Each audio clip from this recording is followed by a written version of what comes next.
Hi, and welcome to the Property Show. My name is Nancy. This is the show that will give you an in-depth look into the property market, provide you with expert advice, current trends, tips, professional information on the hottest properties available. There is something for everyone.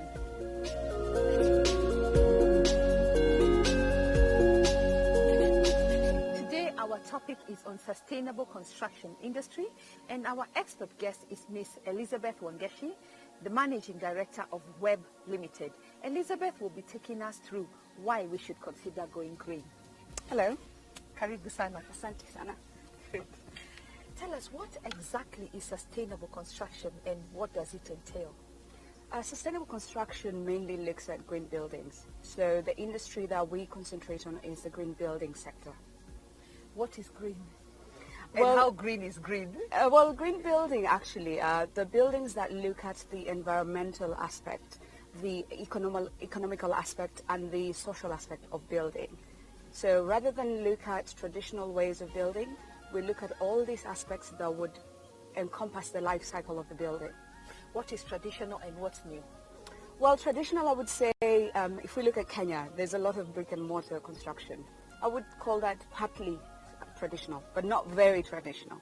And the way of looking at green buildings is by looking at the local environment, the local climate, and also the materials that we have available. Rather than just be comfortable with building as we have found, we look at ways of improving, and at the end, the economics actually sell more of this green building industry. So the green building is also cheaper? It is. You'll find in a lot of cases that the capital expenditure, the upfront expenditure, might be slightly higher.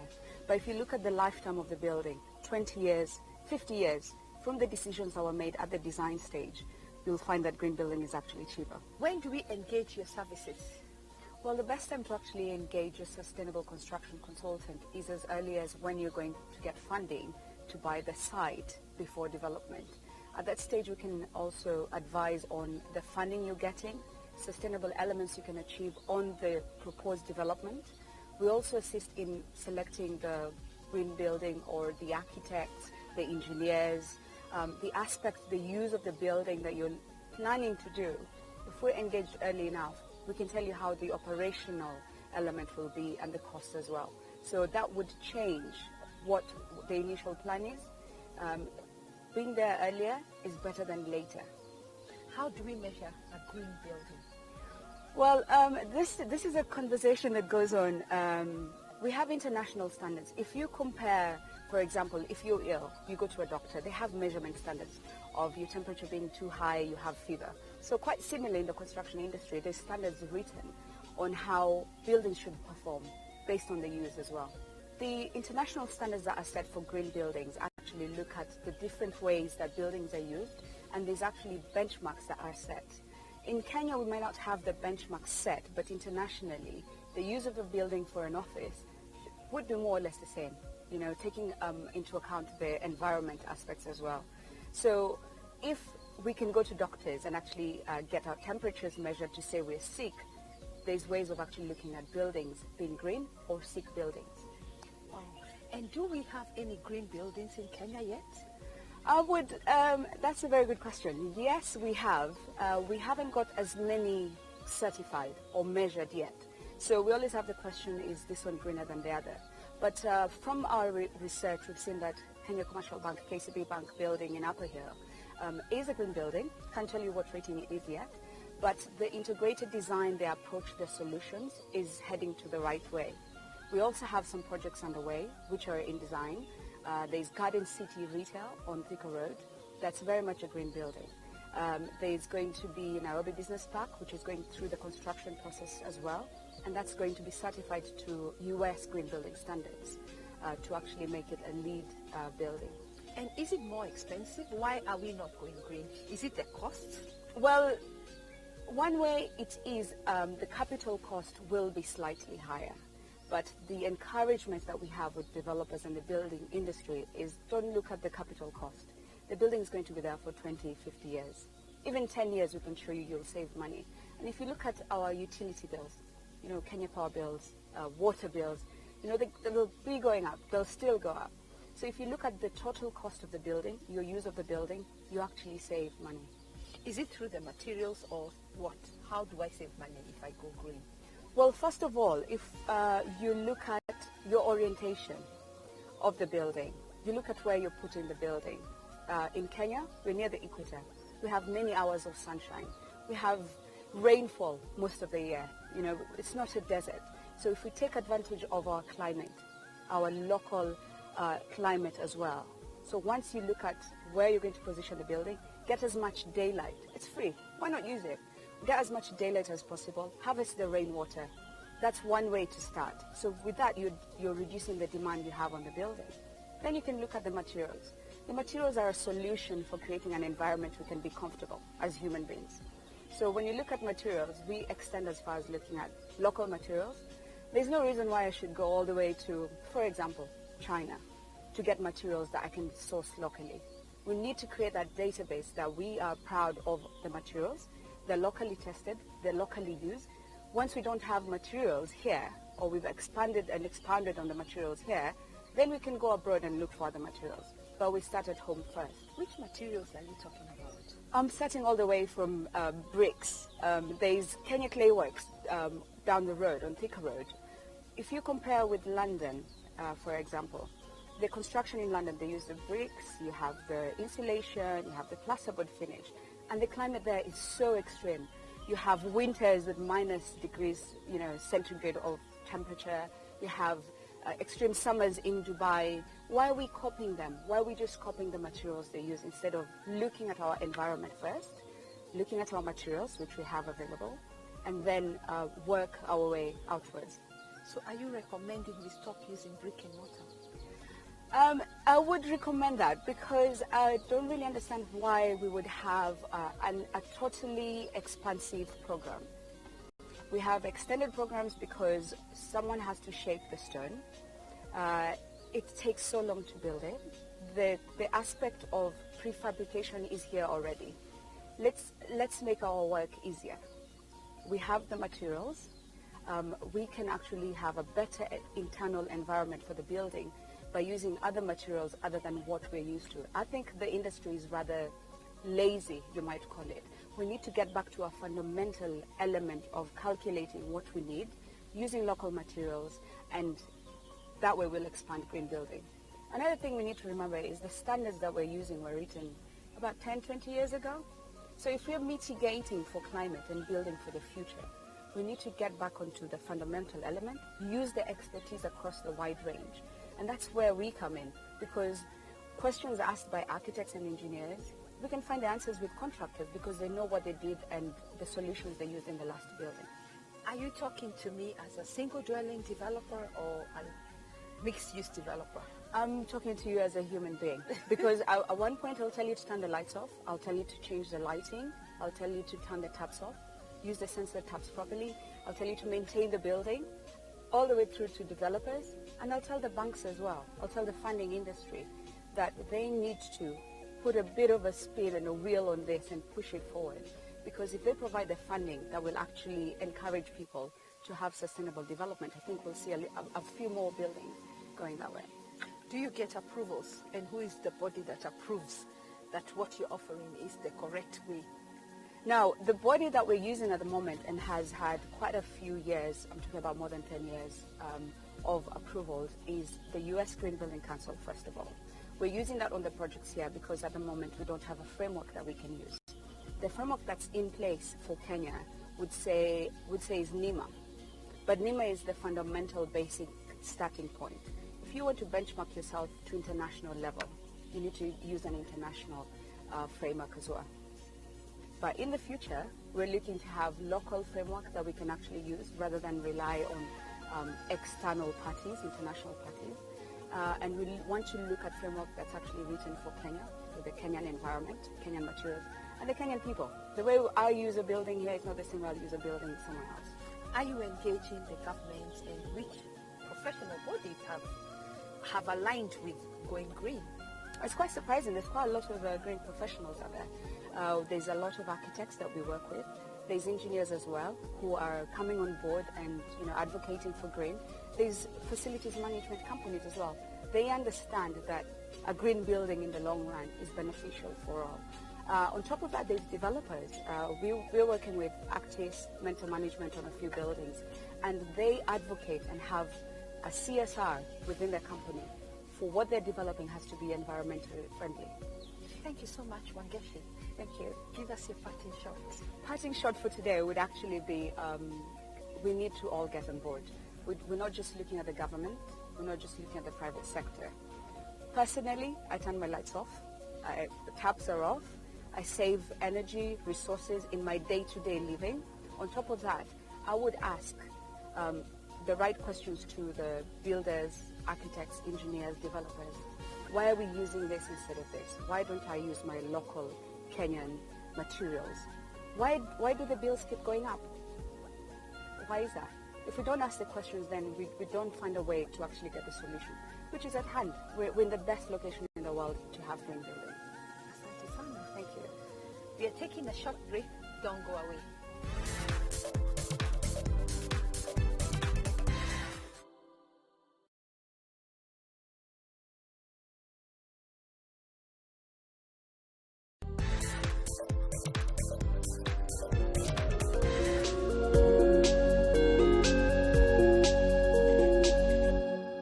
Hi, today we are taking you to Kitengela, where we'll be looking at an emerging gated development. We'll be speaking to Mr. Alex Muema, who will be telling us about the investment opportunities available. Let's go meet Mr. Muema. Fantastic. Thank you, Alex, for bringing us to Kitengela to see the investments available for our viewers. What is driving the growth in the Kitengela area? There are several factors. Number one, Kitengela is the dormitory town of Nairobi. You find that more than 50% of the population of Kitengela, there are people who work in Nairobi. They come to sleep in Kitengela because the housing is cheap. Then there are also factories in Kitengela, like the EPZ has got more than 50 factories. So that attracts a lot of people who come to look for work. And also then there are about 15 universities which are set up based around within 15 kilometers radius of this area. So that's attracting a lot of people who come for education, either as students or as lecturers. When we look at Kitengela, we imagine that it is water challenged. What is your take on that?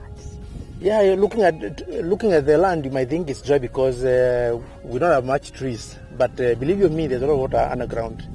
If you look around, why are the flower farms here? If you dig a borehole, and you can see one being done even right now, you find that within 700 meters, you find a lot of water.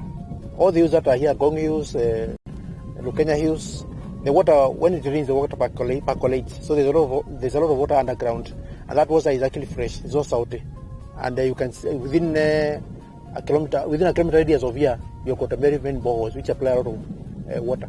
Once I've done my part, I've paid you, I've bought the land. At what point do you start your part of the infrastructure? When you're buying the land, we normally agree on the level of servicing. There's what you call serviced land, semi-serviced land, and unserviced land. Right? Like now, this one is semi-serviced. What do you expect it's a new scheme. What you should get at the end of the day is that, one, roads. You have seen you've come from the tarmac is 1.5 kilometers, and you have come to the Maram road almost to the plot. So we'll do a road, we'll do the roads in the plot. In about a week or so, we'll have done graded the roads. So that will be available by the time you get your title. Number two, the issue of the water. You can see we have a borehole being done here, and the landlords don't allow you to put a borehole every 10 meters. So by law, when someone has done a borehole, I cannot do another borehole within 1 kilometer. But by law, that person cannot deny me water. We need to have a sharing agreement with them, which is provided by law. You cannot deny. Thank you so much for sharing with us on plot ownership, and congratulations on this great project. Give us your parting shots. Welcome to invest in Korobo area of Kitengela.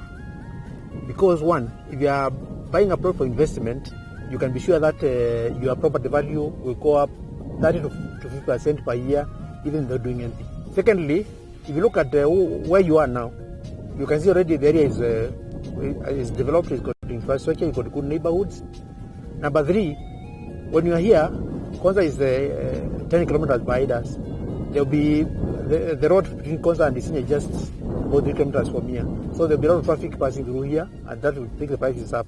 Koronpoi is located in Kitengela, which is a 30-minute drive from the Nairobi city center. Koronpoi is surrounded by various amenities. For example, one can find Naivas Supermarket, Eastmart, and Acacia. In addition, there are major banks located in Kitengela town, such as Cooperative Bank, Kenya Commercial Bank, Standard Chartered Bank, and among others. The educational centers within close proximity to Koronpoi are East African University, Hindu University, Kampala International University, Wiseman University, KCA University, Kemu University, Tangaza University College, and among others. One can also find schools in the area such as Saleka Academy, New Light Girls Secondary School, Acacia School, and Kitengela International Schools. Lastly, Koronpoi is situated 10 kilometers away from Konza ICT City. The plots for purchase are 1/8 of an acre for 800,000 Kenya shillings, 1/4 of an acre for 1.5 million Kenya shillings, and an acre for 4 million Kenya shillings. Don't go away, we'll be right back.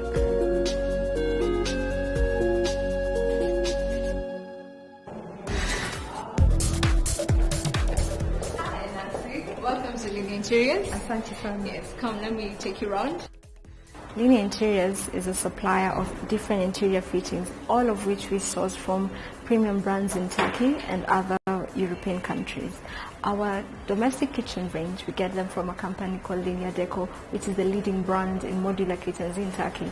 The sanitaryware we get from Vitra, which is also a premium brand in Turkey. The quality is impeccable. We've supplied to some clients already. We did it at Windsor Park and the clients love it.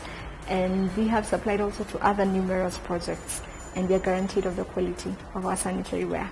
We get office furniture from Time, which is a very well-known brand in Turkey. It's actually the 5th biggest factory in the world where office furniture is concerned. The quality is impeccable, it's good, and it's reliable. You've got like 10 years of guaranteed use, you know.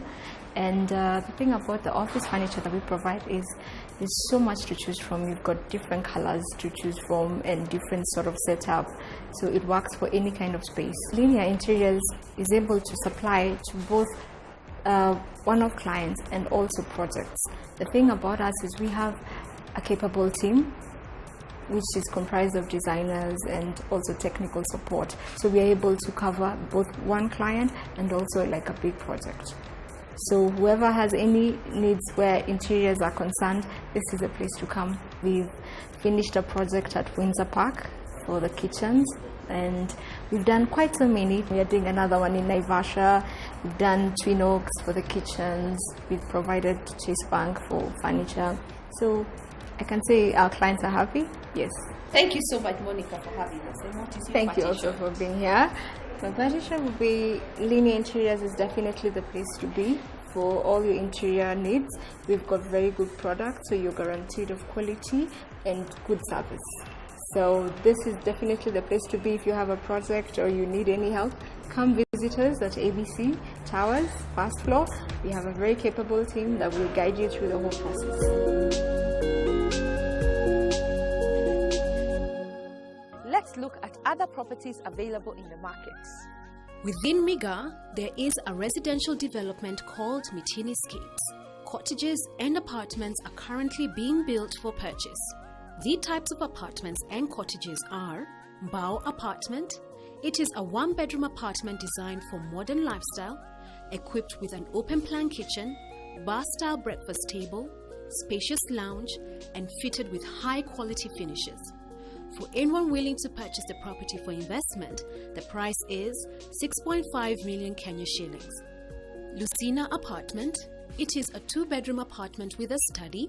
It provides ample space for families. It is tastefully designed with a homely feel, equipped with high-quality finishes, and ideal for a starter family. For anyone willing to purchase the property for investment, the price is 8.5 million Kenya shillings. Muzura Apartment. It is a 2-bedroom apartment with a servant's quarter. It offers extravagant living areas such as a spacious lounge, dining area, and open-plan kitchen. It has a luxurious and contemporary feel. For anyone willing to purchase the property for investment, the price is 13 million Kenya shillings. Olaiti apartment. It is a 3-bedroom apartment with a servant's quarter.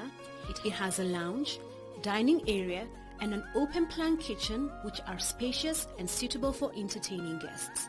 This apartment is suited for the modern family. For anyone willing to purchase the property for investment, the price is 15 million Kenya shillings. Larai Cottage. It is a 3-bedroom cottage with a servant's quarter.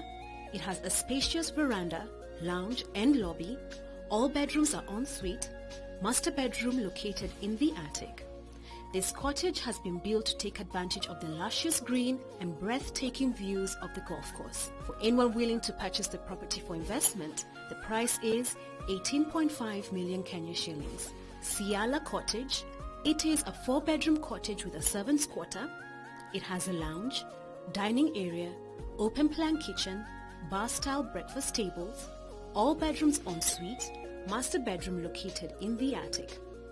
It has been tastefully designed, making it a holiday home.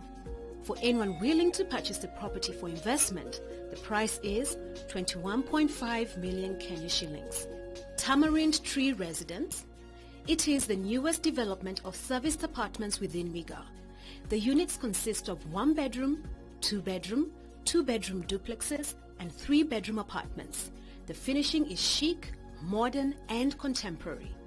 All units will be fully serviced, and amenities include lifts, generator, high-speed internet, concierge services, rooftop deck in each block with solar-heated pool, viewing deck, bar area.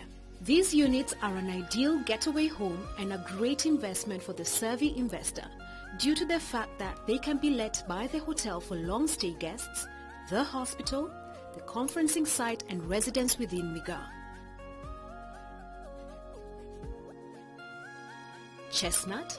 It is a community within Miga that consists of 500 square meter serviced stands. The stands are 1/8 of an acre, a perfect option for young families and first-time home buyers. For anyone willing to purchase this type of plot, the price is 4 million Kenya shillings.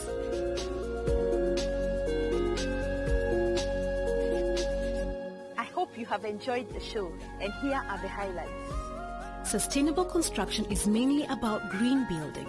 Green building looks at the environmental aspect, the economical aspect, and the social aspect of building. Green building takes into consideration the local environment, local climate, and the materials available. It also aims to improve the entire building and environment. Green building is affordable and costs are reduced because the lifespan of the building is of a longer period. The best time to engage a sustainable construction consultant is when you're sourcing for funding to purchase the site before development. At this stage, the consultant will be able to provide advice on the funding that you require, offer advice on the sustainable elements you can achieve on the proposed development, assist in selecting the team that will work on the development, provide advice on the use of the building, and provide the operational elements and costs. As a developer, ensure that your green building gets approval, which is facilitated by the U.S. Green Building Council and NEMA. A green building in the long run is beneficial for all.